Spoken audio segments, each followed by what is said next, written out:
So, maybe. Now we're live on YouTube. We're live on YouTube. Okay, hello everybody out there in YouTube land, fans of Yiddish land, fans of Yiddish Summer Weimar. This is our second streaming event during the instrumental workshop. The first one happened a few days ago and was run by Christine Crowder and friends. And this is the first year we've ever done any streamed events. Thanks to Craig Udelman for encouraging us to do this, as well as some other people who really pointed out that not everyone can even come to Weimar or Germany or leave their homes at all during this period of time. And so we just want to share at least a little bit of this with you, what the atmosphere is like here. We're in the middle of it, and it's very beautiful. We've had to deal with some weather. Right now we're lucky, we've got some nice weather, actually a bit hot here today, but that's good. And it's 5 p.m. here in Berlin, and we're going to have a talk right in Weimar. Same time zone. Where am I? I'm in Weimar. 5 p.m. in Weimar. And just to mention that this year's very special guest is the KMDMP, that is the Kisselhoff-Makanevetsky Digital Manuscript Project, the executive director of which is Christina Crowder, who's sitting over there, but we're not going to turn the camera to her right now. And so we're dealing with a lot of interesting questions having to do with what do we see in the manuscripts, how do we play what we see in the manuscripts. And my colleague Christian Dawid is somebody who's been thinking about these questions for decades and volunteered to give us a talk on this, right? What's not in the score. Right. So I turn it over to Christian. Thank you very much.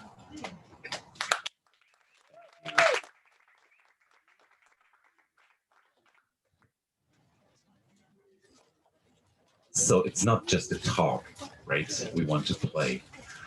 Just be the musicians and in the process of finding a page in a manuscript and see what that tells us and what it doesn't tell us, maybe, right? So I don't know, people who are on Zoom, I think got also the manuscript in the chat. It's dropped in the chat, right? Is it? It's coming. It's coming. Okay. Yeah.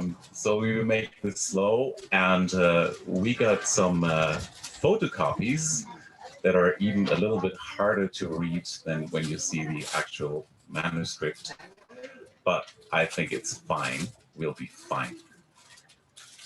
Just to start with, you know, we have, just imagine you have no information about the music, and this page, I mean, we know because it's been cataloged. It comes from heft number 439, I think that's the number. And the rest of the number in this case, for the first tune we're going to look at is 1202, 1202, right? So just imagine you don't know anything, right? You're just like looking at notation and you have no idea how to play this. Maybe we can try this. If I just like try to play the absolute correct notes as if they're written there. I mean, I don't even know in what tempo, but I can just imagine something that's not too fast for now. It'll probably sound like this.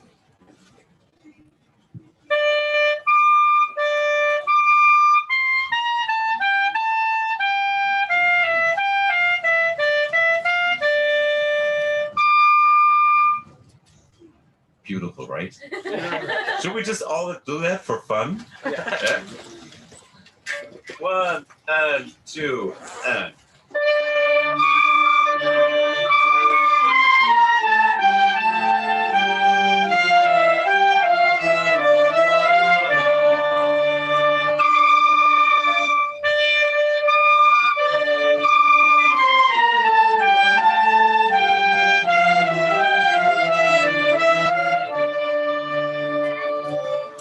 Thank you. Did you feel that was music yet? Yes. Not much. Someone felt that was music already. But what kind of music? We don't know, right? So let's see if we get any you know information about this tune. If there's anything written, how this is meant to be played, maybe how this is thought. We don't know. It could be like an aria, it could be a funeral march, it could be whatever, but it says something on the top of the page. And for those who read a little bit Cyrillic, I read Taniec dla skripki. That correct? Translated dance for violin. You gotta pick up your violin now. What does that tell us? Is it meant that the violins should be dancing, or maybe? I think we can safely assume that it's still meant for people, for humans to dance. But okay, that's already. If we play for dancing, what do we do? Do we play the melody just like super even, or what would you do? Probably give it some accents, maybe play the notes a little bit shorter, so it's inspiring. It kind of suggests movement and motion. So if we just do that as a next step, don't just think that a little bit shorter notes, some accents. Let's try that.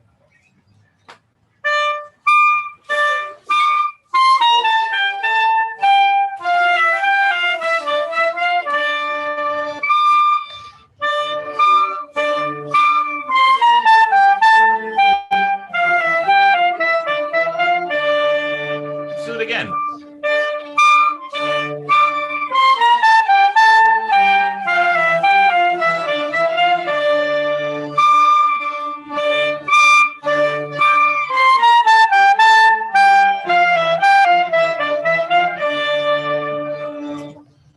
Better? A bit? Much better? Do we feel it could be even better? So let's think about, the cultural context of this piece, where it might come from. I mean, we know it comes from a collection of, Jewish musicians. We don't have an informant for this, and thanks to Hannah for looking that up last minute. So we don't know, which musician contributed that piece to the collection or who wrote it down.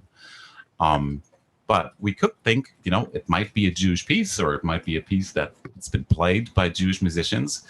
And actually, the beginning reminds me of another piece that's in the Berezovsky collection.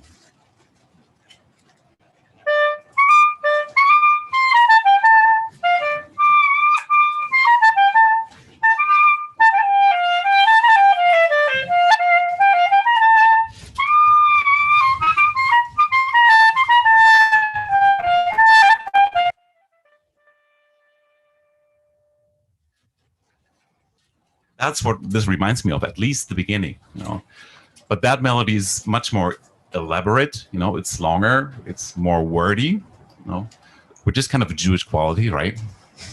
There's a lot of talking in that melody, and that's nice. But, I still don't know how to play that. I'm drawing from, sources that are kind of in my head, and there's also no historical recording of that piece that I know of. I know of two contemporary recordings. One by Joel Rubin's ensemble, I think. And there's another one made by the duo Groepe, which involves an American and myself. And I think that was even recorded way before Joel Rubin had even heard of Berezovsky. That was a joke. Das war ein Witz. Still, yeah, Christina. It sounds also like the musical. It sounds like a what? The musical? Musical. Yeah. I'm not familiar with that. It sounds like a musical. Yeah, possible. Right. Anyway, let's not get too far into other pieces for now. So it's just like, taking that piece of information, I think like, okay, I could apply, some kind of what I know as Yiddish phrasing a little bit, and maybe a few bends and ornaments, or just like changing the rhythm a little bit.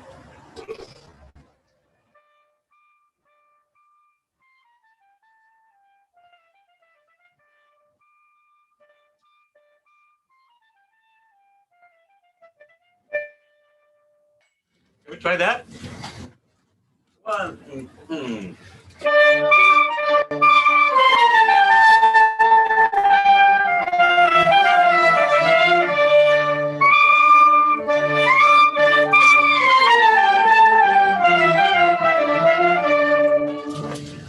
and even add some ornaments, right? Or take like this. If we look at the second bar, yum die dum die da da da die. You know, in a Yiddish context, that would be for me like kind of an emotional moment, right? 43. That's always very strong, right?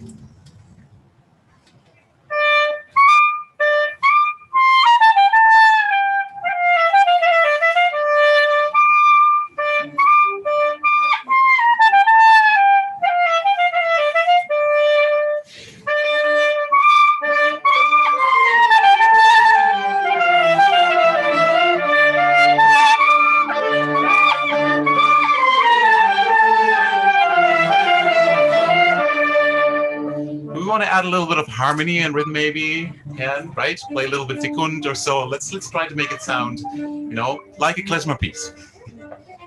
What?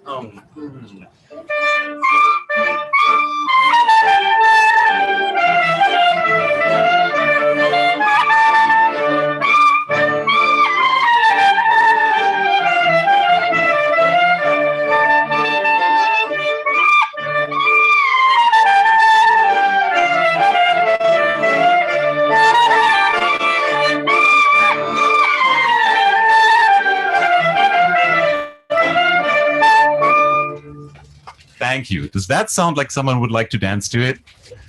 Yes, I like that a lot better, right? Maybe, you know, I could imagine a little bit of faster tempo or not. We don't know. You know, that also depends on the moment so much. Let's read this a little bit further. Let's go to the second section. And that says, oh.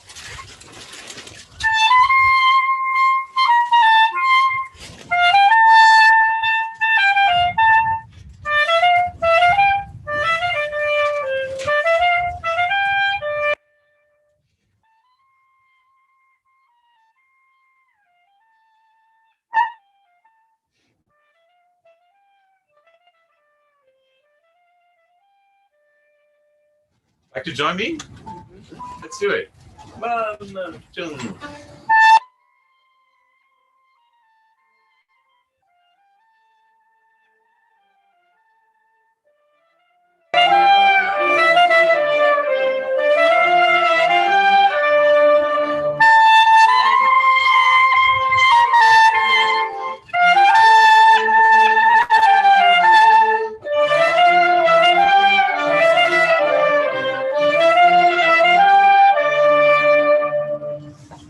Something that strikes you in this part? Yes. There's something that hits your ear that sounds Yes. interesting. What is it, Ilya? It's B natural. There is a B natural, right? And like when we look at a manuscript like this, we also always try to see, you know, what could be a mistake because, you know, people didn't have time enough, wrote this down very quickly, or just simply make mistakes because we do make mistakes, all of us.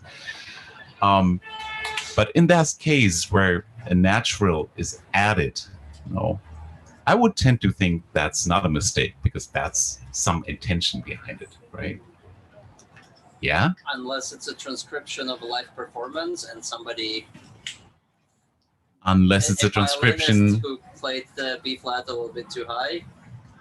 Unless it's a transcription of a live performance and someone maybe played that note a little bit high or not. That's interesting too. Yeah. But I mean, for me, that is the first sign that this might not be exclusively Jewish. I don't know. I'll think about it. No, because that's a move that's we know this move, you know. This could be like in a Ukrainian fiddle piece or a Polish fiddle piece, you know, and it says like, you know, it's a dance for violin. So kind of get a little bit suspicious, right? Unless that note is a B natural, right? And in a klezmer context, we would pretty much always play a B flat there, right?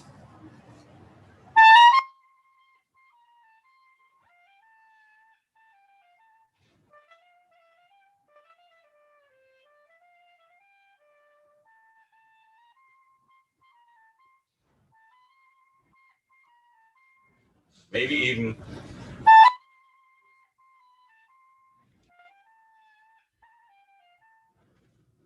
that could be. you know, A minor. maybe someone meant to repeat that B natural and just left out, you know, the natural sign in the next part. That's also possible. So we don't know. Anyway, let's go on. Should we just try to read this piece and just like play it a few times just for fun? Can you all read it? Is it kind of more or less comfortable? Yeah. It takes some practice to read these manuscripts, especially when you see that the position of the notes is not always what we're used to. Like here in this case, we have a lot of G's that are sometimes even higher than the A, right? Which you see quite a lot when you look at old manuscripts. It's not unique here. It's not a super sloppy way. It's more like, it's the thing they did. And it also makes clear, like, of course it's a G if it's above the staff and it doesn't have a line. It can only be a G, right? So let's take it slow. Let's play the whole piece. The repeat signs are also always only at the end with this person who wrote it down. But it's pretty obvious that all the sections are meant to be repeated. And have some fun with harmony and stuff and, and bass, rhythm, second playing. 1, 2, 3. Oh.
Thank you. That third section, right? That's a little bit hard to read. And there's also something that strikes me there, actually. Because we're all playing yum dai dai yum dai dai da di da di da da da di dum. Dai dai yum dai dai ba ba da di da di da da di dum. Like a nice long ending, right? But actually that's not in the chart. If you look at it, it just says yum dai dai yum dai dai da di da di da da da di dum.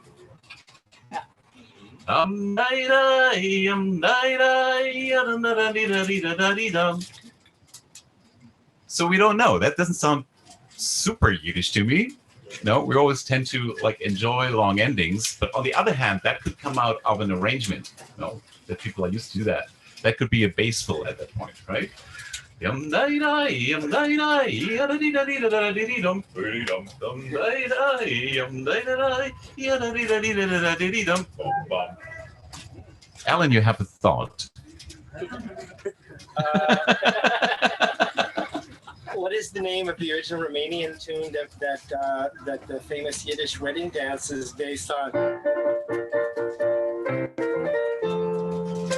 All right.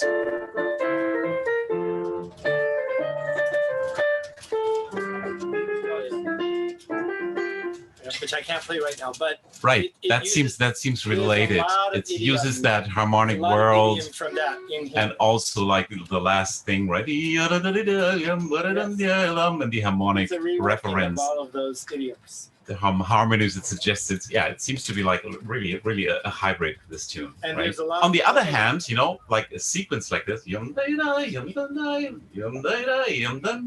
that also appears like in thousands of Polish dance pieces, pan-European dance pieces actually, also in minuets and everything. Yeah, I was just noticing also this. Also in that idiom there too, that Lydian fourth. Right. So and the there's a lot Lydian, the raised four, it's something that if I hear that always makes me think Ukrainian. Because Ukrainians love raised fourth. And they do it a lot. There's also a reason that Misheberach, one of the names for Misheberach, at least in old manuscripts, is Ukrainian Dorian. To explain that, it's like a Dorian mode, but with a raised four, because that makes it Ukrainian, apparently. At least for people who called it that at the time, right? But let's move on, because there are so many questions we have already. Where this might come from, what it quotes, where parts come from, and I have a feeling if we play it in this kind of nice, slow, Fredos way, that works for me. But I'm still curious, if I get more hints. And because there are many short, at least on this page, there are already 3 short dances, I would like to look at the next one, which is interesting because it got as accidentals, it got 1 sharp, which would lead us to think it's maybe an E minor or G major, but the tune is clearly based in D. So this could just be a way to write down like the Romanian major that we talked about, right? A major scale with a flat 7. But interestingly enough, if you look at the first section, there is no major there at all.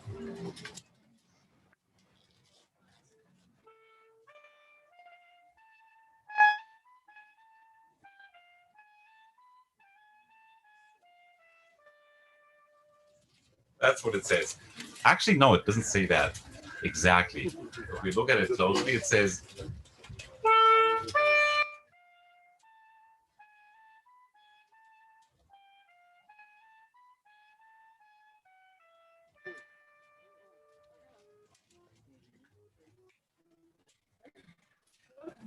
right. If we take this serious, the second last note in the 3rd bar should be an F sharp, but it just doesn't sound right. So I think it's pretty obvious that the person who wrote it down just left out a natural sign, because if we look at the end of the tune, there we get the same phrase, the same ending, and it says there we see the natural. So for me, if I don't like that, I might also like it and decide to play it like this. But if I don't like it, or it hits me like a little bit as a little bit odd, I would conclude from that that's also meant in the first section of the tune.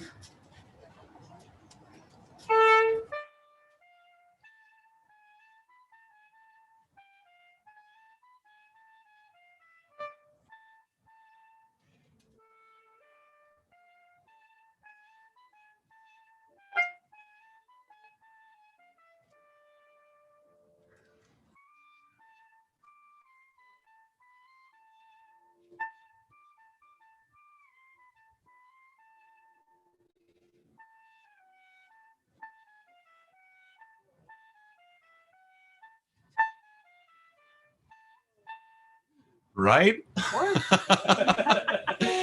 I see many puzzled faces. It's pretty clear what's written there. It's pretty clear what's written there. they Like want just to sharpen be and on the natural. safe side, you know, there are lots of added accidentals there to make sure that's really what it's meant. You play.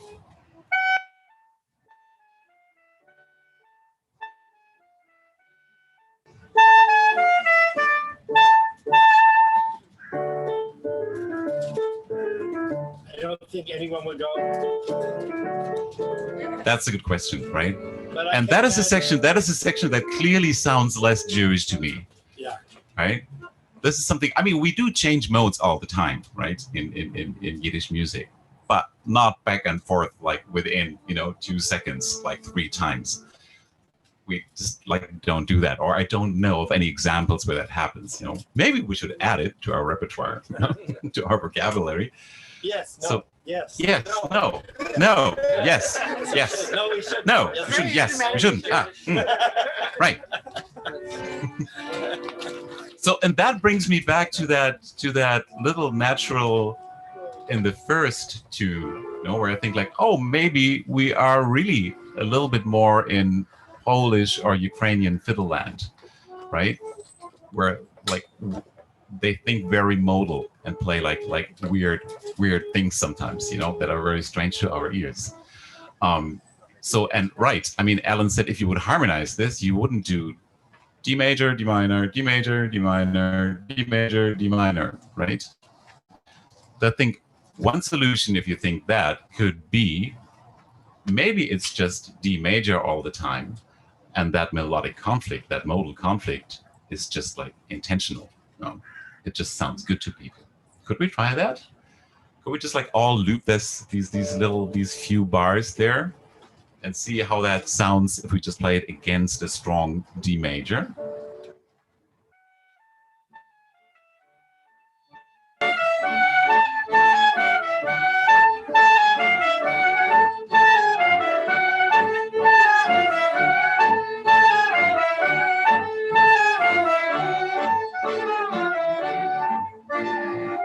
It's kind of cool. I like it.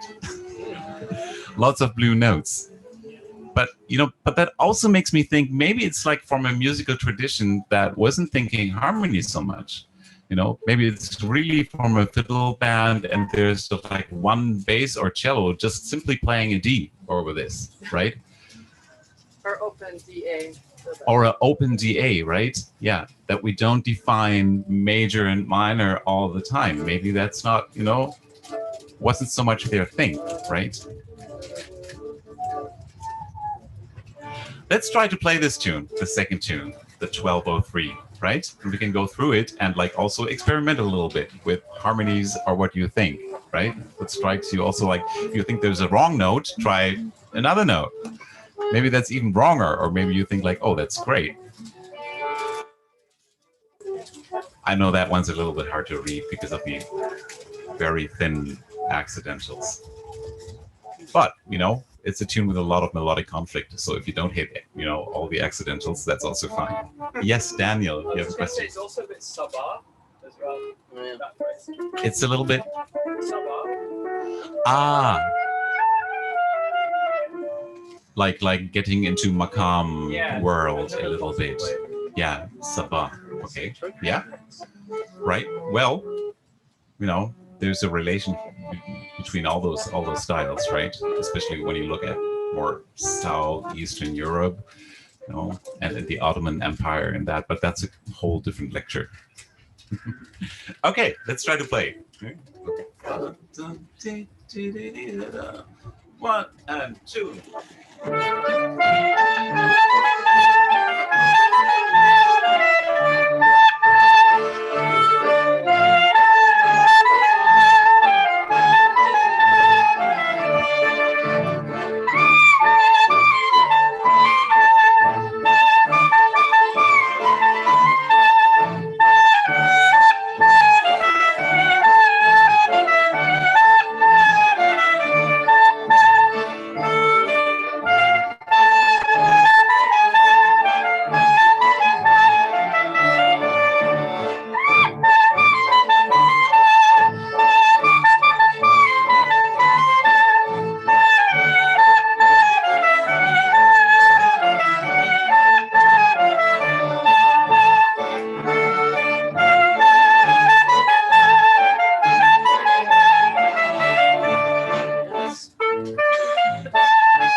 I want the beginning of the second section also to be in major. I totally. The second section for me is just all major chords. I love it there. I could totally. So live we with like the that. conflict, Super right? happy. Right. I love the Yes. conflict. Yes. For me, actually, that makes me think about the whole rhythmic concept of it. If I think like of Ukrainian tunes, fiddle tunes, you know, or also Polish fiddle tunes, that's often fast, right? And I wouldn't do this on it, right?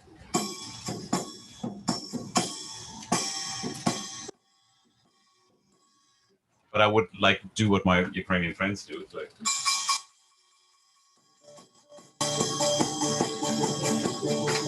maybe a little bit slower.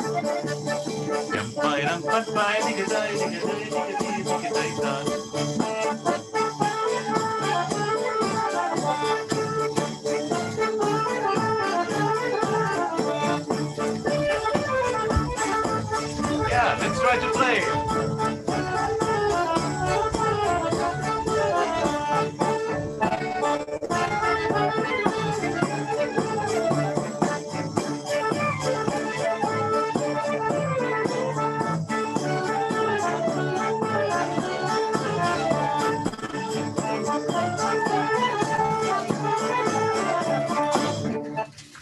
How did that feel? Cool. Cool. Shall we try to play the first tune in that style also? You know, maybe it's meant to be a medley or just like a whole list with pieces, you know, that could be played in this style. And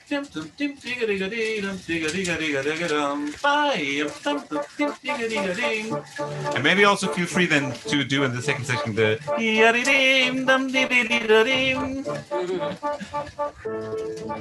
let's do it. 1, 2, 3, and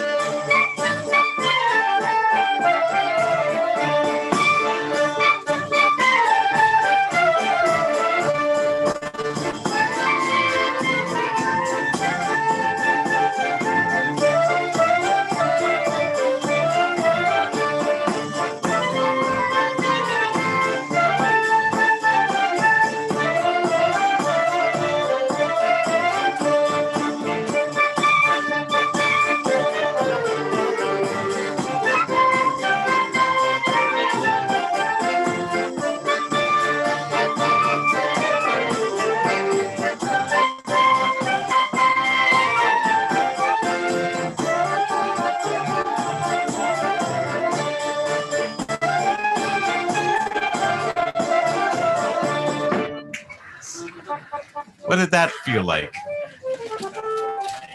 Convinced or not convinced? Half convinced? Maybe for some parts? I don't know. It's too fast to play. There's so much obvious harmonic motion in the second section that feels to me pretty sophisticated.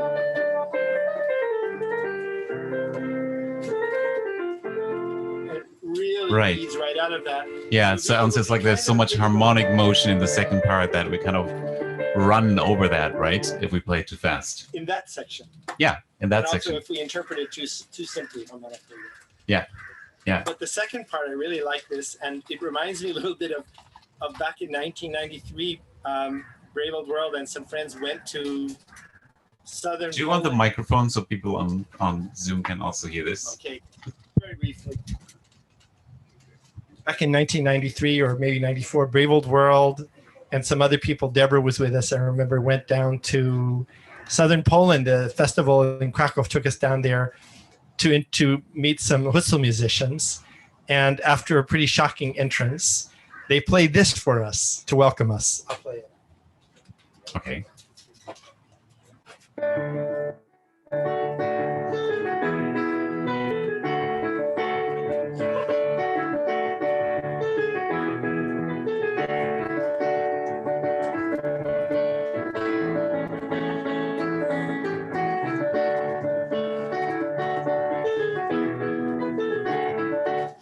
That was in our honor.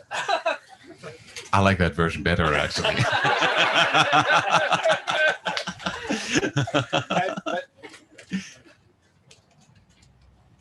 But the thing is, I think they thought, let's play this the way they play it. Like, I'm not sure they would actually play it that way themselves, but I think they thought, in honor of our Jewish guests, we'll play this in the Jewish way.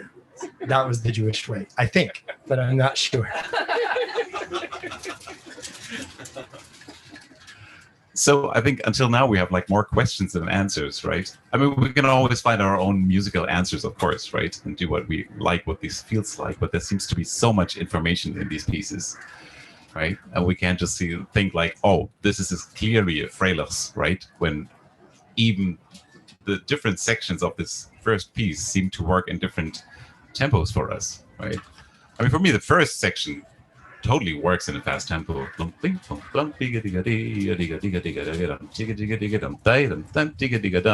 sounds like a classic fiddle capella piece to me. You know, that would totally work. Right, but then it gets more complex, and then we think like, huh, maybe not. So there are lots of maybes, and I always love maybes in music. It's cool. Should we have a brief look at the last tune, Yes. just to add to the puzzle? Yeah. Yeah, they all say dance, right? And apparently the person who wrote this down made a point of adding this to every single piece, or maybe also just to make clear that these are different pieces, right? This is not one piece on the same page. Okay. Sorry.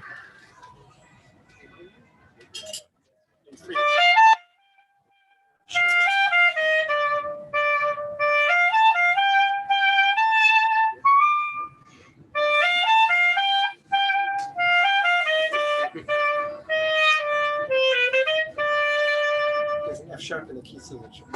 Oh, sorry. You're right. I was wrong. I apologize. Oh, that's right. That makes it so much easier. Yeah, yeah. It's so much less interesting in a way. And it's really nice.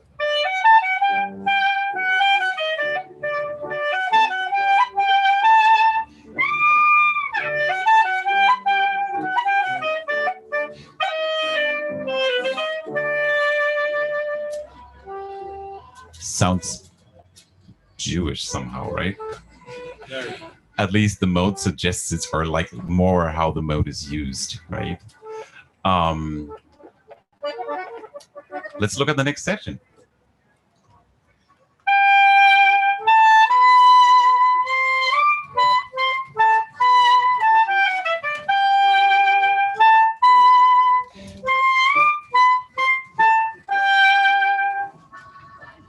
Right, that's nice. That's something that we also do, or it's very much like the piece we did in the Just now, yeah. in the ensemble before with Ilya. That has exactly the same thing. It goes to, you know, to the fourth step and to the major. You know, where we actually called this out. This is more like the Ukrainian section of it, right? So it's another hybrid. You know, that quotes from different cultures and influences.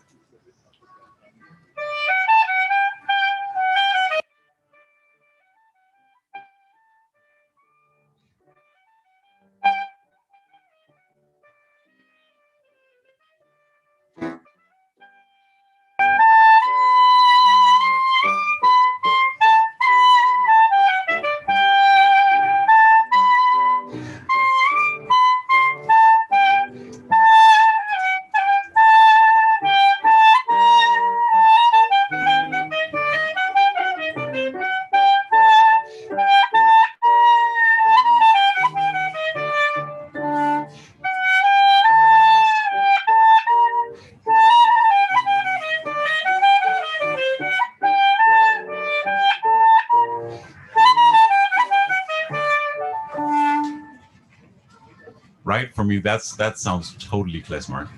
That one. You want to play it? Yeah. Yeah, it's a nice piece. Can be, you know, we can. This would be someone.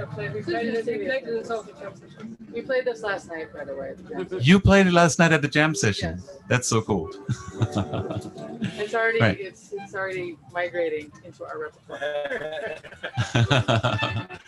Right, and this is something that also would work for me probably in different tempos. We can try to push it and see where our limit is and start with a more postal approach if Christina agrees. But we can do it for now. It's a tenets. It's a tenets. We need to do what we want. Right, it's the Scotchness. We found like that Scotchness is really just a state of mind and doesn't tell us much or anything. You know? a shocking too. Shocking news.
Right, so we can go. I think it's like a quite big range you could play this piece in.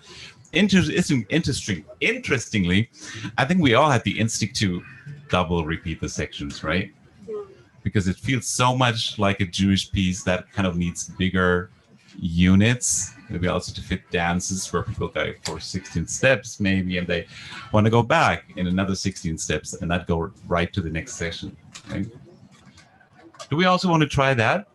Yes. Right? The first two sections, just like, you know, take first and 3 and second and fourth, repeat, play them twice. And I don't know that we have any information that isn't just expected. If you're in a situation where your space is at a premium in your notebook, like why would you? Well, I mean, they don't write out first, second, third, fourth. That's a good point. You know, Christina just says like maybe it's like people were doing that anyway, you know, and just like didn't write it down because it assumed as people understand, you know, for the dances or different dances. There's also an example to do this anyway. Where we know recording, like the terroristischen, and in the manuscript it's there, but it's also only like that. Like we do from the recording, we know it's okay. So we even have have these things for recorded examples where we see exactly that on the recording is played twice and then the manuscript it only appears once. There's no copy paste function in the old handwritten. What? It's so primitive. How did they live? They couldn't just be like They couldn't cut out. Well, I think it's more that paper, like music paper especially, or you know, paper was too precious. Totally. Otherwise, you could do copy paste. We don't do copy paste anymore, actually. But And another option is that it was played like this on the, like if this is a transcription of a recording, then it might have been played on the recording without repeats, just for the sake of not repeating it. right, And then that's for another maybe- point. maybe Right. For Yeah. dancing, they were playing. Yeah, they might have intentionally, you know, wherever the source is from, maybe it's a transcription of an audio recording, and the person who played it just like played it shorter just to give that information to pass on the pure melody and not maybe the entire form with all the repeats that you could play. So there's another no option. cylinder references in this part of the catalog, but that doesn't necessarily mean anything. Right. So we don't know if there's, we don't have any indications that there was a recording, but you know, that doesn't mean that there never was. I mean, my assumption for the first two pieces is that those accidentals, I still think that this is just intonation issues on the violin. Where you play an F natural slightly sharper, and then when you transcribe that, you might transcribe it as an F. Like you play it sharp So- on the way up, and Although I don't think. Right, the accidentals in question, I was but thinking about that too, and I don't think it's okay, that's what I was wondering. in that specific spot, it would be the opposite thing that would happen. I I would love to hear. And I think no, I mean it depends on who transcribes it. If you think like there's like intonation issues that are then interpreted differently, but I assume that all the people who did those transcriptions, if they did transcriptions from recorded material, must have known something about the world, the musical world that they were in, right? So it like kind of strikes me that nobody would hear that at some points actually musically so uninformed that they would think like, oh, there's an intonation issue, maybe that's a different note. But you know, that's what we can discuss for hours. Let's play. There are examples where somebody else later intends to put accidentals in. So I think that's maybe a case when. Say it again, please. Not in this case, but in some pieces, somebody put accidentals in pencils, so not in the original ink. And I think this might be a case when. Somebody went through and said this. Went through it and added information in a different, in a different ink. But that one's, yeah. But that specific one actually looks pretty much like, you know, the style of the other ones also. Yeah, here it's not the case. But... Let's play the third piece, because I think like people online can also follow our discussion acoustically, not so well.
Nice. So that's kind of easy, right? If we find a piece that, you know, feels like so many other pieces we already played and, you know, and listened to and heard, that helps a lot, right? It's just like, I mean, that's keeps being interesting to me that there is so much information and very often so little on the page. Which is always kind of true with music notation. You know, it's not different if you have a Brahms sonata, right? The music also doesn't tell you much. I mean, there are usually more dynamics and tempo, notes and all that, but you need to know the sound. You know, you need to know about the culture a little bit to play it right. On the other hand, you know, I also just want to say, because so often in folk music, we also say like, yeah, don't look at the music, you know, we just like want to learn this by ear, and that's all great. But I think notation is also really great. I'm a huge notation nerd anyway. Right? I'm a huge engraver nerd, and written many, many notes in my life. And, you know, think of it, without notation, we wouldn't have any of this, or very little. No, just the small part that had been recorded on wax cylinders and else. Yeah, that would be it. And more notes, sure. But also, like, this is like, it's a common shorthand. You know, this is the musicians that we're working with 100 years ago were writing down using music notation their tunes for themselves. Yes, of course, just right? to remember it. Just like we do for ourselves in our, it's like, the same thing. It's a handy, convenient memory device. Yeah. And so they didn't only, it is an oral culture, an orally transmitted music, but also using the device of writing things down. Yeah. Any more questions, comments? I had one comment just on what Christina just said that has been going through my Yeah, mind. can we pass around the microphone? Because I know that people online won't be able to follow Are us. there any online questions? You might type in. Does anyone have any questions?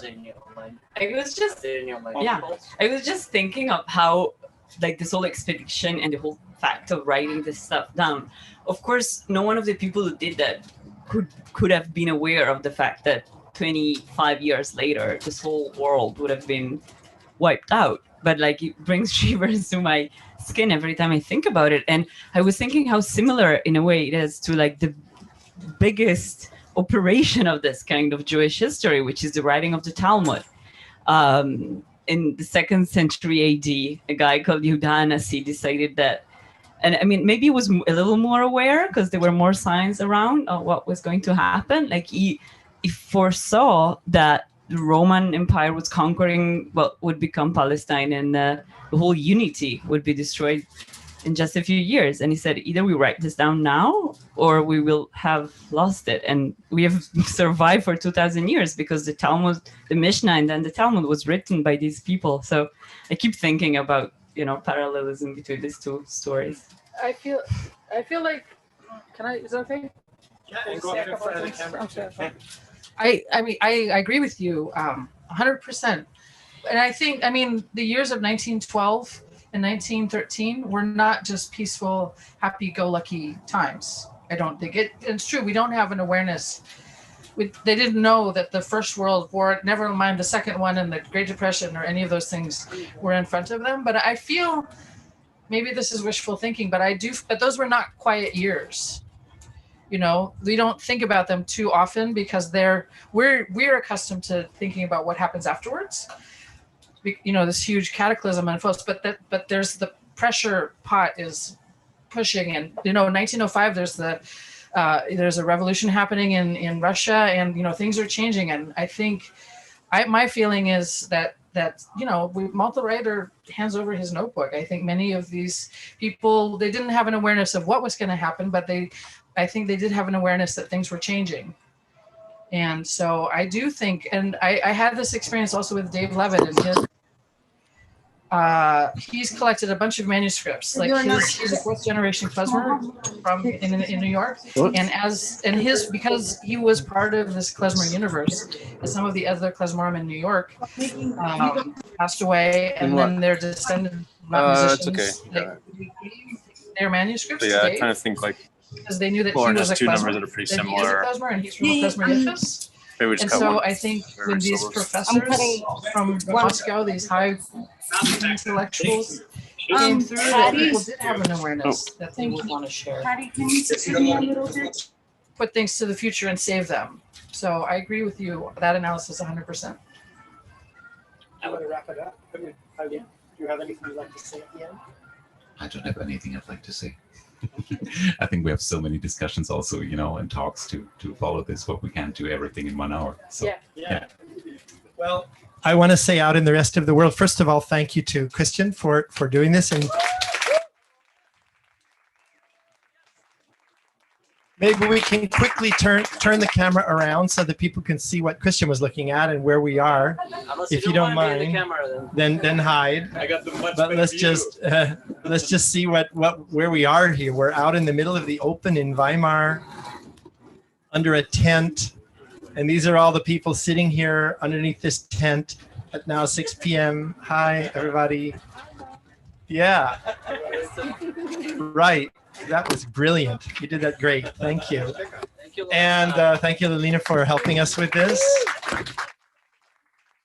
And concerning the feeling that this world in which all this music had its place was coming to an end, of course, that also is happening already well in the 19th century, just by the fact of industrialization and the fact that thousands or hundreds of thousands of Jews are going from small towns to huge new manufacturing towns like Łódź, where this music feels very out of place. I mean, we've been doing outdoors concerts here, and sometimes huge trucks drive up in the middle of our concert and basically destroy what we're doing. And I said to a reviewer here, this is what I was talking about. This is why this music lives in a hard way in a large city environment, because there's just too much noise and too much industrial stuff going on. Even here, when we're working, there's a guy mowing the lawn next to us that we have to just hope he'll get finished soon so that we can hear ourselves.